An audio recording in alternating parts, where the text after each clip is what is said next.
Welcome. My name is Denise Hurley, and I want to welcome everybody to this special edition, Zoom edition of Zoom. I'm here with Alex Turner. Alex is running for state representative for the 12th district. Harold Naughton is presently the state representative for the district, but he is stepping down. Alex is one of three women, actually four women, but three women, Democratic women, running for the open seat. Welcome, Alex. Thank you, Denise. It's a pleasure to be here. Thanks so much for having me and doing this. Okay. Could you tell us a little bit about yourself, and then we can get into the reasons why you're running? I'd love to. So I born and raised in Bolton, and I started off in as a political junkie from a young age. My parents, Paul and Beth Turner, used to take us down to Washington, D.C. to sit for our entertainment. No Six Flags or Disney for us. We went and watched the Senate and the House, and they were very active in many different organizations. And I towed along, and I think that's where I initially got bit by the dedication to public service and to realizing the amount of good that could be done through political service. I went to UMass Amherst, where I served in student government and had an opportunity to go to Washington as well and lobby. And I thought that it was a tremendously valuable experience. So I continued to be politically active. My husband and I lived around the Boston area. And when we settled down, ironically, we came back to the same school district, next town over, Lancaster, and bought the house that we're in right now with our two incredibly talented fur kids. Or I should say four, forget the cats. I became politically active here in town because there was a lot going on, and we really wanted some that we thought was really valuable and wonderful, but some that we thought that we could dedicate our time to, and to try to make this the town that we wanted to spend our lives in. And it's a beautiful town. We don't regret being here. We think it's fantastic, and I'm happy that I was able to serve 9 years as a selectman. I also served on the Conservation Commission, Memorial Day Commission, Current Topics, Garden Club. I could go on and on. Very active in town. Okay. All right. All right. So why are you running for the 12th district state representative seat? Well, I'm running for a combination of reasons. I'd like to thank Harold for his long and dedicated service to the district, and there's an opening now. And as the opening came at a particularly critical time, I neglected to mention that I currently serve as the Council on Aging and Community Center Director in Lancaster, and we have what we call an open center. We serve people not just from Lancaster, but residents from the district and the surrounding towns. And I have found that more and more people are in crisis. And particularly now, since March, we all have been affected by the COVID and the corona pandemic. This is a very serious time. And this is a time where it requires proven, strong leadership to lead us through this crisis. Frankly, I think a lot of people are scared. There's a lot of depression, mental health, uncertainty, and I think that it's going to hit a lot of the towns in our district extremely difficult, hard, because not only of the financial impacts, but also the human impacts. And so this isn't a time for on-the-job training, but a time for somebody who's been elected to office multiple times and learned to work on the local level and at the state and federal levels.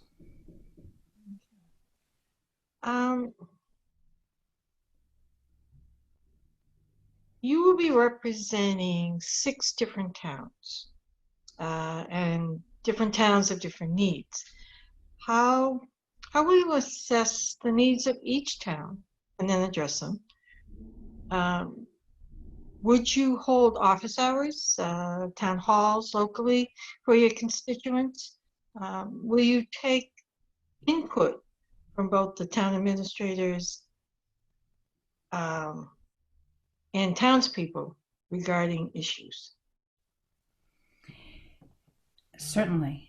I think that while we have a lot of similarities in the district, we're an area that's we are surrounded and connected, much of us, by the Nashua River and the natural beauty of Central Mass. But there's also a lot of diversity in our district. There's quite a, the town of Clinton is much different than Northborough, even parts of Sterling. So we all have our own character. Mhm. And I think to assess that, certainly working with town government is one of the first and primary roles of a state representative, because we need to be able to leverage services and advance the needs of our district. But we also need to understand what the people on the street want and need. And I think that one of the best things that a state representative can do is listen to the people. In this day and age in COVID, it's a little bit different than what you'd normally do. I personally love to meet with people, sit down and have a cup of coffee, go up to, Meadowbrook or Davidians. But that's not wise right now. So initially we'll be doing more Zoom town halls and that kind of thing, and certainly try to have a social media presence and so on. As we clear this pandemic, and I'm confident that we will, and we'll come out on the other side, in some cases we'll be better. But there'll be a lot of suffering. But when that's done, then I do expect to have office hours in each one of the district towns and have an open door policy. Mhm. Now in my current job as a COA and Council on Aging Community Center Director, I get calls and I worked last night over at somebody's house. So it's what I enjoy doing. Yeah. So you're not afraid to go out and to meet with people if need be. I mean, No, no, not at and all. and Yeah, it's a bonus for me. Some and say I'm a are you pretty proficient with Zoom these days? for the most part. Yes, I am. I'm collecting a series of outtakes from the early days, so we can use those for blackmail later on. Although I guess I won't blackmail myself, but yeah, no, I am that, and whatever, you meet people where they are. So, Hmm. Facebook, Zoom, um, phone calls, Yeah. emails, whatever you need. Okay. All right. And speaking of COVID-19, in this age of that, um, how will you support local businesses? Obviously, businesses and workers are really feeling the incredible impact of this lockdown and reopening. We're now into, I think, phase 2 in reopening in our state. So, what can you do? How will you support it? Well, I have been really happy that people have recognized that as a problem. That local businesses deserve the support. So the grassroots support is something that's been inspirational and needs to be continued. And I think, of course, encouraging networking. We don't have a formal chamber in much of this. So the southern part of the district, there is. But in helping work with the Chamber of Commerce and some of the organizations like Rotary that and the Elks who support businesses or are comprised of business people. I also think that this is a strong area for the state to be able to come in and mirror and supplement some of the aid that is coming in from the federal government in a more focused and directed way. A lot of that, we've heard stories, and a lot of the aid is going to big businesses. I don't think Boeing deserves a bailout at this point, but I think that a lot of the smaller ones do. And the paperwork has been onerous and difficult, and the banks are having a hard time. You know, so helping support the Clinton savings banks, the Avidias, the smaller banks, to try to funnel aid more efficiently Mm, to small businesses, I think is critical. I also think, again, just like we were talking about with calling and meeting constituents, businesses are constituents, um, and they serve our constituents. And we need to be there. I mean, every day as I sit and I talk to people, I hear people are concerned that their favorite restaurant or small boutique is taking the brunt and going to go away. So coming up with some coordinated strategies is going to be really critical. yeah. I mean, the good news is a lot of the restaurants can now have open seating. I noticed that, the streets are being closed off and restaurant owners are putting their tables and chairs in the middle of the streets. And it's kind of fun, actually. It So it's is. good to see that. Good to It's see one of that. the silver linings. Um, Now, another challenge, obviously, educating our children. And I just going to give a shout out to all the moms and dads and everybody else who are home doing the homeschooling these days.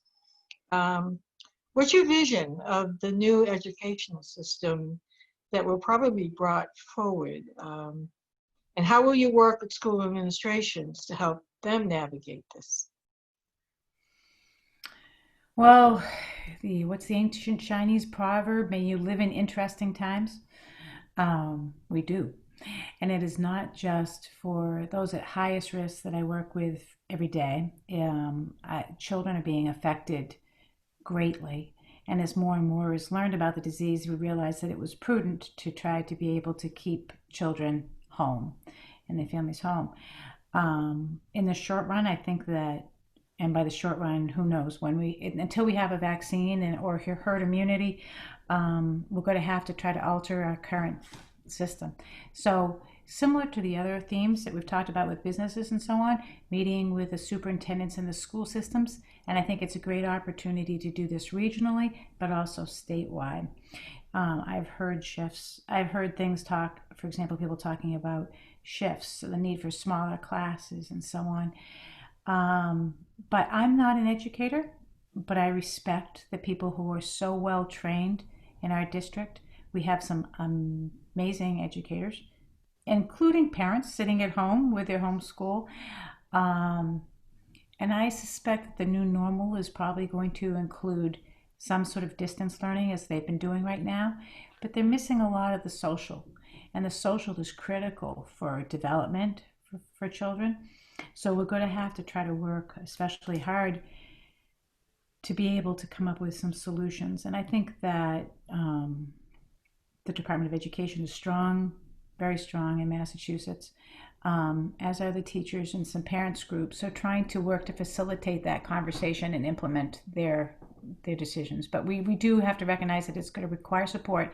And children are the most important thing. They are the people after when they'll be telling their kids stories of coronavirus. We want to make sure that they are well educated and socially well adjusted. Yeah. Hey,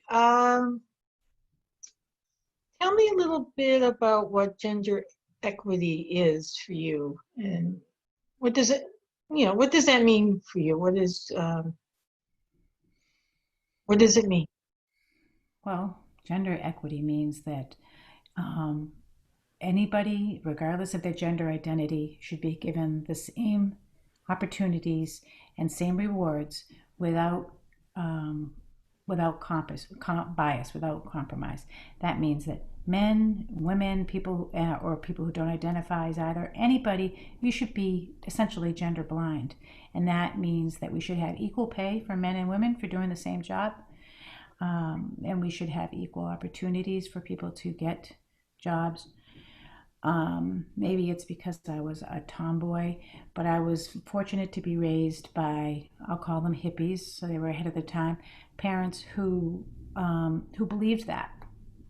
And my father was in construction. I'd go out with him. I worked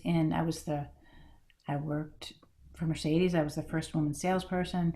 I've done a lot of in this area in the United States, and I had a lot of different, or in this region, but I had a lot of opportunities to do roles or participate in roles that were traditionally male, and I was fortunate not to find a lot of obstacles to that. But you need to have somebody like I had my parents, or we have others who allow you to think and do that. And the other thing, people are going to work as hard, women are going to work as hard, and there are a lot of extremely talented women out there who are getting paid less than their male counterparts. We need strict legislation to make sure that that does not happen. Okay, and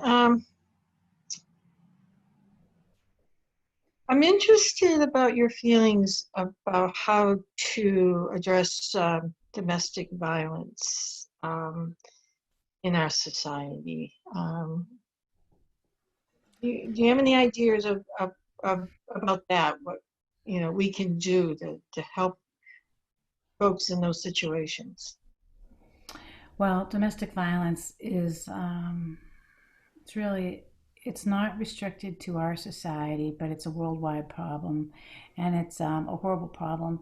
And unfortunately, it had one of the I said we had a lot of silver linings with Corona. We also have some dark edges, unintended consequences that people don't think of. And apparently, from what I've read, the domestic violence is becoming more of an issue. I guess it's that more time together, or for whatever reason, people are more don't have the social supports that they would have had. So I think we need to strengthen domestic violence laws. And again, I'd like to work with on Beacon Hill to try to make sure that there was some strict laws regarding penalties, but also prevention is huge. And we don't do enough to help those who are mentally ill. And oftentimes, domestic violence is the product of mental illness. We need to make it more available, and there needs to be a lot less stigma involved for the victims and for the perpetrators, because some of them aren't seeking help because they're mentally ill and they lash out. So we really, really need to. I can't tell you how strongly I feel. And it's not just domestic violence that continues throughout our other problems. So is it just ramping up our programming to educate, or maybe help with maybe have the courts get involved with help there, or more housing? Yeah, all of the above. I think it's a multi-pronged approach. At the center, I've had people who have had women who don't have resources and that's one of the greatest reasons why people don't leave, because they're worried about what's good. If, for example, in a traditional relationship where a woman is being abused by her husband, which is, I think, sort of the picture people conjure up, people wonder, well, why would they stay? Well, they stay because it's not practical to leave. First, there's hope. They hope things will get better. But there's also, they don't have access to, oftentimes, to any funds, credit cards, money. Their husband will control that. You can also have domestic violence that is perpetrated by women against men. So this isn't, just the traditional view. But there is a financial element, certainly.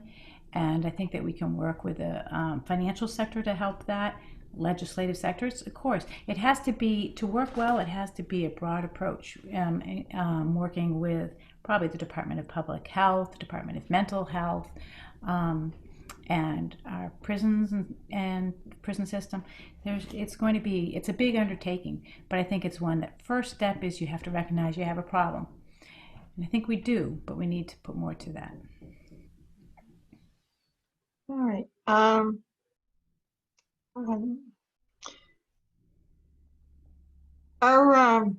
healthcare system in Massachusetts, I think it's pretty strong. What would you do to strengthen it, especially for our seniors, our veterans, and other folks? What would you do? Well, it is strong. I mean, I'm proud that we are from Massachusetts and that our healthcare system is used as the model for the Affordable Care Act. And despite the rhetoric about how horrible healthcare is, um, compared to many other states, we're very fortunate. One of the other calls that we get a lot of times at the center is people saying, I'm in Florida and my doctor told me I need to come back to Massachusetts for my health care. And not just because of access to the wonderful doctors and hospitals we have, but the insurance coverage. So we have almost an in-migration of people seeking health care, which is difficult because these are the sickest, and it strains that. So this is really a district-wide problem that I'm focusing on the district, but we have to look at the bigger picture to try to be able to solve this in a holistic way. So I think that we need to look at um,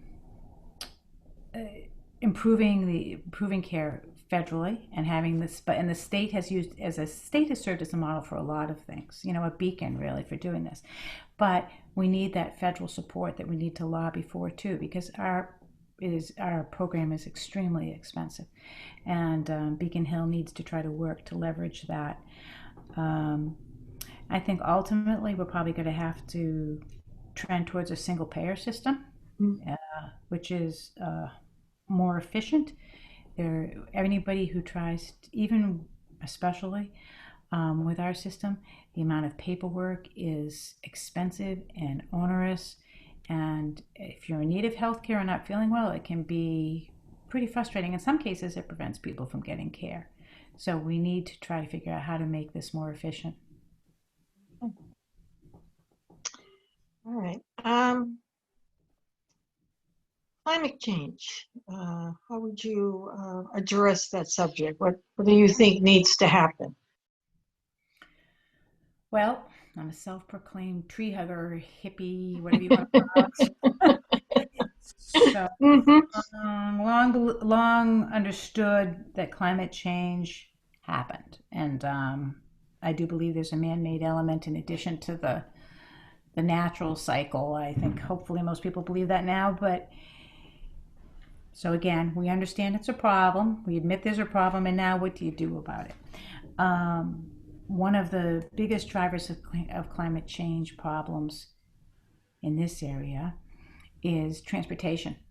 And we have very poor access to good transportation. That's another issue I have to deal with: housing, transportation, mental health, all the time. And we need to work on developing better models of improving our relationship with the MBTA and the train and so on. In our region, we abut areas that are served by the MBTA, and the train system and the MBTA deserves a reputation for being inefficient. So we need to try to invest in that, and it's not just throwing money at it. And it's sort of ripping it apart, which I think has happened to some extent. I think it needs to happen more. But it's also, even if you had a great MBTA system and train system, that still leaves this giant hole, what's called the 12th district, of how you get there and what to do if you don't have a car. You're not going to pedal bike down to, to Worcester or Leominster. We need to have sort of last mile connections. I serve on the MART board, which is the Montechusett Area Regional Transportation, and I have advocated and worked with towns, the town of Shirley and Littleton and Boxborough have something they call Cross Connect, where they connect transportation for the last mile by sort of shuttle services. We've talked about that for Devens, because there are people who work here in Devens, and there are also people who, believe it or not, doing the reverse commute and coming out of urban areas to work at Devens. So we need to do that to try to reduce the impact of one-way trips or two-way trips with one person in a car. We also need to look at our vulnerability. This area is so beautiful in part because of our floodplains and floodways and our river resources. And that also poses great vulnerability for, we've all seen the roads around here flood. We have the Wachusett, which is a beautiful watershed, but we need to protect that because climate change, as we all know, adversely affects our water systems. We have there's an amazing amount of work that needs to be done around of that, but we can't do things town by town, even district by district. We need to do this in a more cohesive, statewide, and hopefully national approach. Mhm. Um, hmm. So,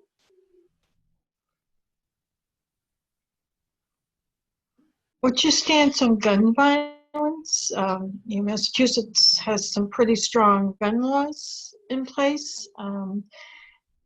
Do you think more needs to be done, or just I, to strengthen our laws?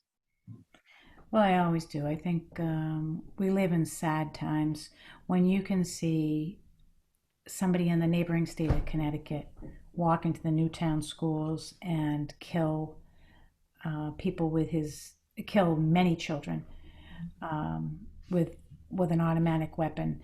Um, I think that is, I think it's unconscionable. I understand and I respect the Second Amendment. I recently gave up my license to carry because I wasn't using it, but I am thinking of getting it back. I really enjoy sport shooting, but I don't think, not that I'm that great at it, but I enjoy it. But I do, but I don't. I do think that we need to make sure that we maintain our strong gun law, excuse me, and strengthen them. And the other thing is we need to make sure that a law is only as good as its enforcement. Right. So we need to make sure that we have the resources and dedicate the resources and will to enforce them. Okay. How would you address the needs of the LGBTQ people of color communities in light of the rise of hate crimes? And I also want to touch on, obviously, what's been happening the past couple of weeks. Um, the, the, just things have changed. Um, we're now faced with dealing with racism head on. And possibly police reform. And just curious how you feel. What can we do in light of all of this happening right before us? Well, uh, you talked about what do we do now that now that we're faced with racism, and I know I don't think that's exactly what you meant, but I think a lot of people do think that, and it's the sense that so I think George Floyd's murder was beyond comprehension horrible, and there have been so many before him. The only thing that made George Floyd's different was that there was a brave woman videoing it. Mhm. Because if for George Floyd, you can fill in the names. I mean, and we know some of the names of, Trayvon Martin and so on that have gone on, who have also risen to the level of our view because of social media, because of because people are walking around with cameras now. But racism has been deeply entrenched, and all the isms. It's not just racism, sexism. Um, there's so much discrimination that doesn't need to happen. Last night I was on the town green, and there was a wonderful rally with a great outpouring of diverse people of ages and colors to support um, social justice, to support people. And I personally think that I think that this is a sad and scary time, seeing George Floyd murdered, but I'm hoping that a lot of good comes out of it, and I think it will. I'm optimistic that people are coming together. I've looked at the public opinion polls as recently as this morning, and something like 70% of people realize that there is a problem. This morning, and I know we're recording at different times, but this morning, NASCAR decided to finally get rid of the Confederate flag, which is a symbol of hate for so many people. And so I am really optimistic that LGBTQ and people of color, gender, any kind of basis on which you can discriminate about people are more aware of it. So the good news is that we are aware. Now again, what do you do about it? That we've got laws and legislation need to be promulgated. And I think people do need to look at how we serve, we have a wonderful police departments in our district. And I've been to a couple of rallies. Well, I've been to many rallies actually. And I plan on going to some more. And the police have been there, and they've been a helpful, strong presence. And when you're in a small town, I think it's a pretty good place to be a police and also to know the police. One of the officers in Lancaster who recently retired was sort of almost like an ex officio social worker. He was true community policing. He went to seniors' homes, took people newspapers, did things like that. And so people would tell him or talk to him if if you see something, do something or say something. That's a great model for policing. But I do think that there are issues, and that's not true everywhere.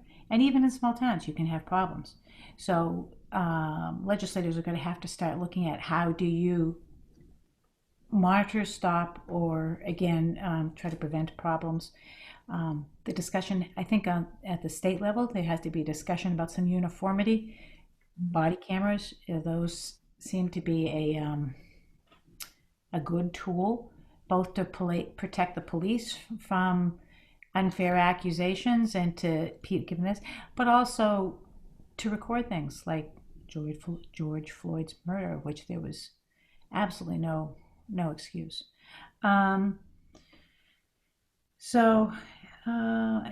do think we all know that something needs to be done with the police. I don't know if defunding is the solution. I think you need to have a police force of some sort. But I think that the picture is going to be a new normal. This has nothing to do with coronavirus, but it's also another nationwide movement that we need to look. Actually, it's worldwide now too. We need to look at how we want to protect and serve our people. Okay. All right. Okay. Is there anything else that you would like to address regarding issues that you feel are important in this new world of ours? Oh, there's so much. I think it's important to emphasize that while there is a lot of difficult times ahead, there's going to be some good times. We're all learning to Zoom. We're learning to connect with others in different ways. Our environment is getting cleaner. But before we make it out the other side, there is some really difficult times ahead. I'm sure that the state budget is running a big deficit, and the federal budget deficit is incredible. So in the past, cities and towns received a lot of aid. That's going to be drying up or cut. And as it is, this is a time that people really need seasoned help. And I know there's a large anti-government movement. People don't like the way government has worked. But I truly believe that good government is important. Good government serves the people. And we need to remember that. We need to serve the people. And I want to be there to help do that and lead on Beacon Hill. So I hope that people consider me and vote for me. And if they want to join my team or ask me any questions, they can do that. I have a website. It's Alexandra Turner 2020.com. I have a Facebook page. Also, same title. There's through Facebook. You can look for me, and you can call me anytime. Please don't call me at work. I'm a public employee, and I separate. Gotta be careful there, right? Yeah. Yes, I separate my public and my private life, but you can reach me, call me, smoke Hey, signals. So I mean, all I right. could Well, go on. Alex. Thank you, Denise.